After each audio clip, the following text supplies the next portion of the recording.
আসসালামু আলাইকুম। আমি রিফাত রশিদ, বৈষম্য বিরোধী ছাত্র আন্দোলনের পক্ষ থেকে বলছি। একটা কথা স্পষ্ট করে বলে দিতে চাই, এই খুনি সরকারের সাথে আর কোনো আলোচনা না। এই খুনি সরকারের সাথে আর কোনো আলোচনা না, আর কোনো বসা না, আর কোনো মীমাংসা না, আর কিচ্ছু হবে না।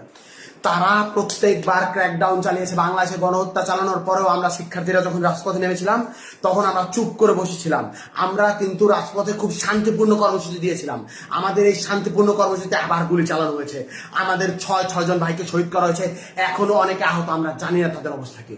আমরা এই খুনি সরকারের সাথে আর কোনো নেগোসিয়েশনে যাব না, আর কোনো আলোচনায় যাবে না। আলোচনার সকল দরজা বন্ধ হয়ে গেছে। এবার সর্বাত্মক প্রতিবাদ রোধ গড়ে তুলতে হবে। আমার ভাইদের রক্ত যারা ঝরাচ্ছে, বারবার করে আমার বোনের রক্ত যারা ঝরাচ্ছে, যারা জীবন ঝরাচ্ছে, তাদের সাথে আর কোনো আপোষ নাই, তাদের সাথে আর কোনো কথা নাই। এত সুশীলতার আর কোনো জায়গা নাই। এইবার একদম চূড়ান্ত পতনের ডাক দেওয়ার সময় হয়েছে, চূড়ান্ত ঘোষণার ডাক দেওয়ার সময় হয়েছে। আমরা স্পষ্ট করে বলতে চাই, খুনি হাসিনাকে আমরা স্পষ্ট করে বলেছিলাম, আপনার হাতে যেই রক্তের দাগ লেগে আছে, রক্তের দাগ মুছে নিন, তারপর আমরা আপনার সাথে নেগোসিয়েশনে যাব, আলোচনায় যাব, কথা বলবো। আপনি খুনের হত্যার বিচার করুন। তিনি বিচার করেন নাই। তিনি কি করলেন? তিনি আমাদের শিক্ষার্থীদের উপর আবারও ক্র্যাকডাউন চালাইলেন, আবারও গুলি করলেন। আপনারা দেখতে পাইছেন আজকে উত্তরায় কিভাবে ছাত্রলীগ যুবলীগের ক্যাডাররা ওপেন ফায়ার করতেছে। আজ হবিগঞ্জে আমার ভাই শহীদ হয়েছে, আজ সিলেটে আমার ভাই শহীদ হচ্ছে, আজ খুলনায় আমার ভাই শহীদ হচ্ছে, আজ লক্ষ্মীপুরে আমার ভাই শহীদ হচ্ছে, সারা বাংলাদেশে আমার ভাইরা শহীদ হচ্ছে। এই জিনিস কেন হাসিনা করতেছে? এই জিনিস ওই খুনি হাসিনা, ওই স্বৈরাচারী হাসিনা কেন করতেছে? জবাব দিতে হবে। ও পাগল হয়ে গেছে, একটা মানুষ সাইকোপ্যাথ হয়ে গেছে। একজন সাইকোপ্যাথ কিলারের হাত থেকে এই বাংলাদেশকে রক্ষা করতে হবে। এই বাংলাদেশ আর স্বাভাবিক কোনো মানুষের হাতে নাই। এই বাংলাদেশকে সাইকোপ্যাথের হাত থেকে রক্ষা করতে হবে। এই বাংলাদেশকে নিরাপদ করতে হবে। আমরা স্পষ্ট ভাবে বলে দিতে চাই, আমাদের যেই 9 দফা আছে, এই 9 দফার ভিত্তিতে আগামীকাল সারা বাংলাদেশে বিক্ষোভ মিছিল পালিত হবে। বিক্ষোভ মিছিল থেকে যদি আমাদের 9 দফা কাল মেনে না নেওয়া হয়, আমরা আলটিমেটাম দিচ্ছি, পরশুদিন থেকে, রবিবার থেকে সারা বাংলাদেশের সর্বাত্মক অসহযোগ আন্দোলন।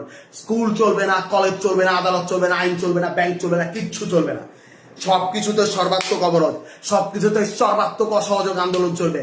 সবকিছু বন্ধ করে দেওয়ার ঘোষণা দেওয়া হলো। আর কোনো কিছুতেই আমাদের অবকাশ নেই। আমাদের বুকের রক্ত যারা প্রতিদিন ঝরায়, আমরা চুপ থাকার পরেও, আমরা শান্তিপূর্ণ থাকার পরেও নিরস্ত্র মানুষের প্রতি যে গুলি চালায়, গণকে যে হত্যা করে তার গণভবনে থাকার অধিকার নাই। গণকে যে হত্যা করে তার গণভবনে থাকার অধিকার নাই। আমার ভাইদের রক্ত প্রতিদিন ঝরানো হচ্ছে।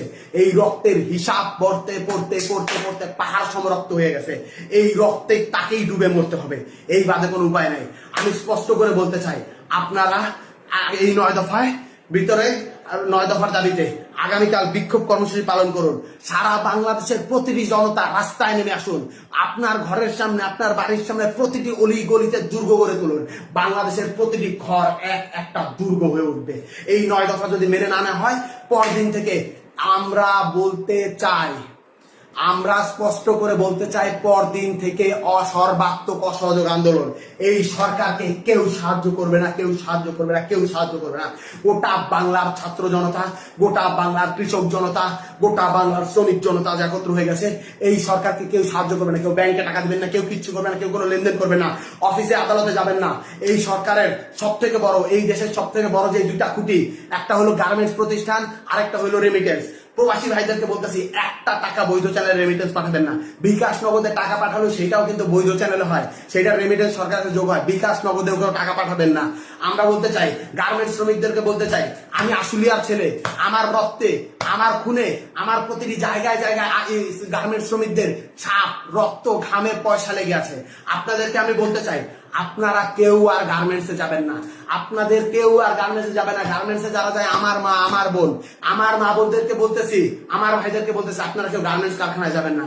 আমার ভাইদেরকে শহীদ করা হচ্ছে, এর স্পষ্ট বিহিত না হওয়া পর্যন্ত, এর বিচার না হওয়া পর্যন্ত আপনারা কোথাও গার্মেন্টসে যাবেন না। রিজিকের মালিক আল্লাহ। আল্লাহ বাঁচাইলে আমরা খাবো, আল্লাহ না বাঁচাইলে আমরা মরে যাব। আপনারা রিজিকের ভয়ে আর কেউ এই স্বৈরাচারের তাবেদারি করবেন না। আপনারা কেউ একটা রোববার থেকে যদি আমাদের দাবি মেনে না নেওয়া হয়, তাহলে কোনো গার্মেন্টস শ্রমিকে কল কারখানা সবকিছু বন্ধ ঘোষণা করা হলো। আমরা স্পষ্ট করে বলতে চাই, কিছুক্ষণের মধ্যেই বৈষম্য বিরোধী ছাত্র আন্দোলনের পক্ষ থেকে অফিসিয়ালি প্রেস রিলিজ দেওয়া হবে। আমরা বলতে চাই, এই 9 দফা যদি আগামীকালকে মেনে না নেওয়া হয়, যেই অসহযোগ আন্দোলন হবে, সেই অসহযোগ আন্দোলনের পরিণতি কি সেইটা আপনি স্পষ্ট বুঝতে পারতেছেন। ইন্টারনেট বন্ধ করে দেওয়া হতে পারে, সবকিছু বন্ধ করে দেওয়া হতে পারে। এই ভিডিওর পর আমি কতক্ষণ বাঁচবো আমি জানি না। লা ইলাহা ইল্লাল্লাহু মুহাম্মাদুর রাসূলুল্লাহ বলে এই কালেমা পড়ে আমি যাচ্ছি। আমি যদি মরে যাই ভয় নেই, বাংলার প্রতিটি মানুষ যারা বেঁচে আছেন তারাই নেতৃত্ব দিবেন, তারাই চালিয়ে দিবেন। এই কালেমা পড়ে নেওয়ার পর আমার আর ভয় নেই। আল্লাহর কাছে আমরা বলতে চাই, আল্লাহ এই জালিমের তুমি পতন করো, এই জালিমের তুমি বিচার করো। আপনারা প্রত্যেকটি ধর্ম আছে, মসজিদে, মন্দিরে, পেগোড়ায়, গির্জায়, সকলের যে স্রষ্টা আছে তাদের কাছে আপনার হাত তুলুন, আওয়াজ তুলুন, বলুন এই জালিমের থেকে আপনারা পতন চান। আমরা আর কিছু বলবো না। আমরা একটা কথা স্পষ্ট করে বলতে চাই, আমাদের মানুষের যখন পতন আসে তখন সে পদে পদে ভুল করে। আমার ভাইদের শান্তিপূর্ণ আন্দোলনে আমার বোনদের যে গুলি করলো, সেই রক্তের জবাব দিতে হবে হাসিনা। এভাবে পার পাওয়া যাবে না। রক্ত দিয়ে যখন সিংহাসন বানানো হয় মহারানী, সেই সিংহাসনে বসা যায় না, সেই সিংহাসনে ডুবে গিয়ে মরে যেতে হয়। আমি বৈষম্য বিরোধী ছাত্র আন্দোলন থেকে রিফাত বলছি, আমি যদি আর বেঁচে না থাকি, আমি যদি মরে যাই, আপনারা আমাকে স্মরণ রাখেন। এই লাইভের পর আমি জানি না আমি আর কতক্ষণ বেঁচে থাকবো, আপনারা আমাকে স্মরণ রাখেন। একটা কথাই স্পষ্ট করে বলতে চাই, আপনারা এই লড়াই সংগ্রাম চালিয়ে নিয়ে যাবেন, কেউ পিছপা হবেন না। সারা বাংলাদেশ আমাদের সাথে আছে। আমরা এই স্বৈরাচার মুক্ত বাংলাদেশ গড়ব।